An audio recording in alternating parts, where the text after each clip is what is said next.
Hey everyone, in this video I'm going to show you how to fix Roblox error code 279 so you can get past that ID equals 17 connection failed screen and back into your favorite games in 2026. First, check your browser and clear cache. Most 279 errors are caused by a handshake issue between your browser and the Roblox servers. Open your browser settings. Go to Privacy and Security and select Clear Browsing Data.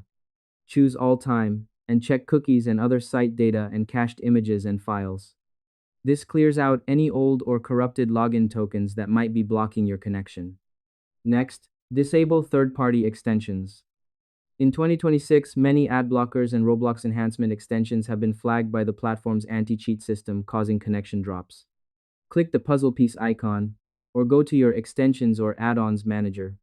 Toggle off any ad blockers, VPN extensions, or Roblox-specific mods, like BT Roblox or RoPro. These scripts often interfere with the site's loading sequence. Disabling them confirms if a third-party tool is the wall causing error 279. Once disabled, restart your browser and try joining the game again.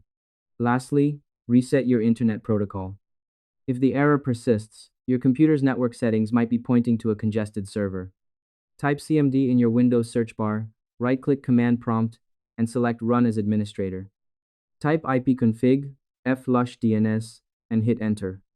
This forces your PC to find the fastest, cleanest route to the Roblox servers, bypassing the connection lag that triggers the 279 code.